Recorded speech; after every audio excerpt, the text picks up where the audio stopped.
and cameras captured Quando's game. Right now, the search is on for. Shots started to fly. He ducked and hid, trying.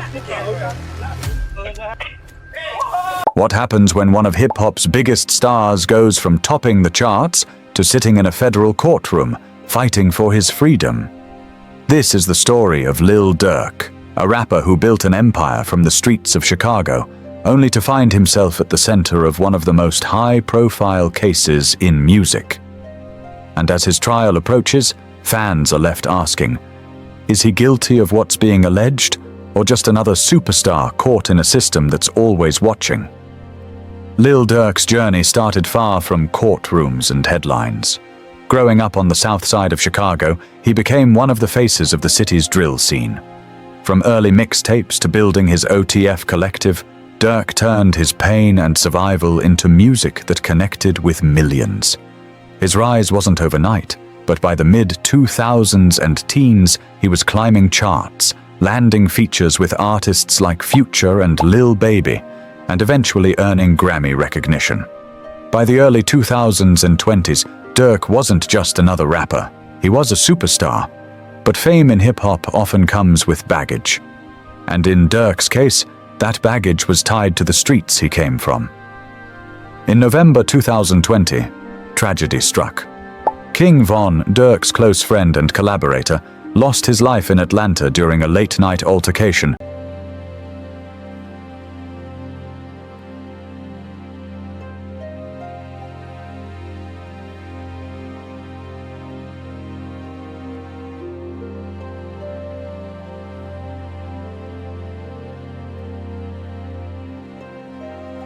Involving Quando Rondo's circle.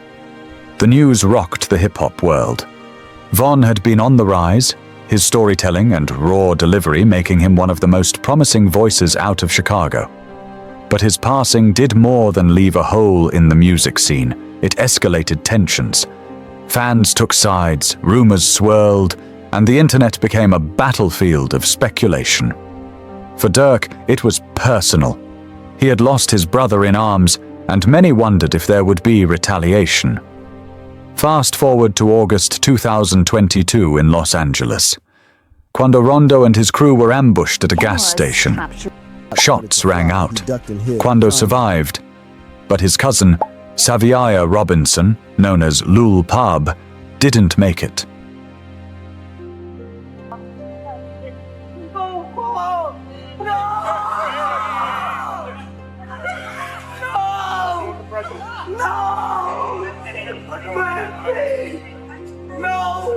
The attack sent shockwaves through the industry.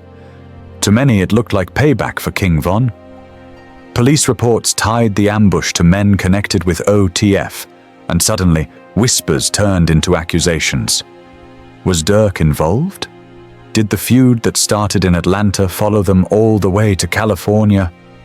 At first, these were just rumors, but federal investigators were already digging deeper, and what they claimed to uncover would change everything. In October 2024, the case broke wide open. Multiple OTF associates were taken in and indicted for their roles in the Los Angeles ambush. Just one day later, U.S. Marshals tracked down Lil Durk himself in Florida. Reports say he was allegedly preparing to leave the country, though his team has denied this. He was extradited to Los Angeles and hit with a series of serious federal allegations: conspiracy, a murder-for-hire plot, and weapons violations. Prosecutors painted a picture of Durk as the mastermind, not the triggerman, accusing him of orchestrating the attack from behind the scenes. To fans, it sounded impossible. How could one of the most successful rappers in the world risk everything for revenge? But to the government, it was a story of power, money, and influence in the streets. Durk pled not guilty. But the allegations didn't stop there. In November 2024, a superseding indictment added more layers to the case, with prosecutors bringing up another alleged plot connected to a 2022 Chicago incident. Though no charges were filed in that situation, they used it to argue that Durk was a danger to society and couldn't be trusted with bail. Around the same time, rumors exploded online about possible informants within OTF. One name kept popping up: OTF Jam, a little-known member of the crew. Some blogs even claimed he had been taken out, but that was quickly debunked.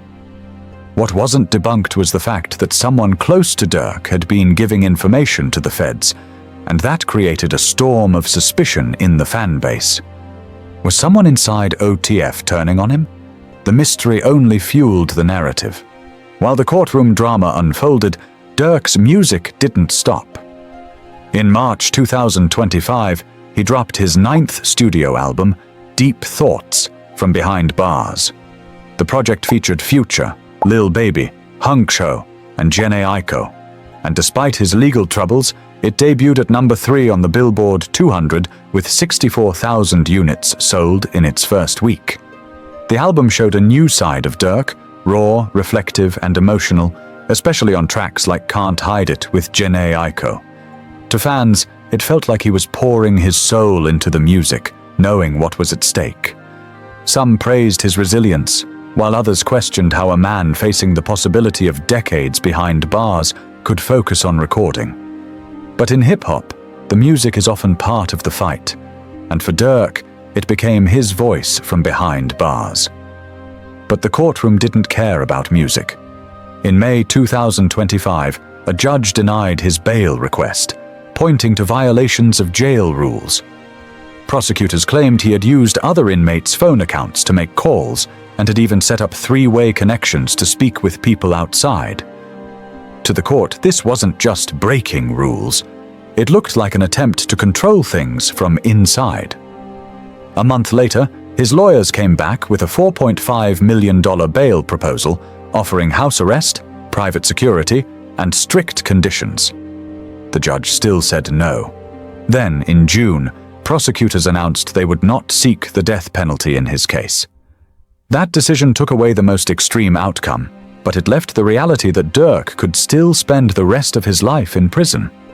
To make matters worse, in February 2025, the mother of Xavier Robinson filed a wrongful death lawsuit against him, adding even more weight to his legal troubles. By the summer of 2025, the stakes couldn't be higher.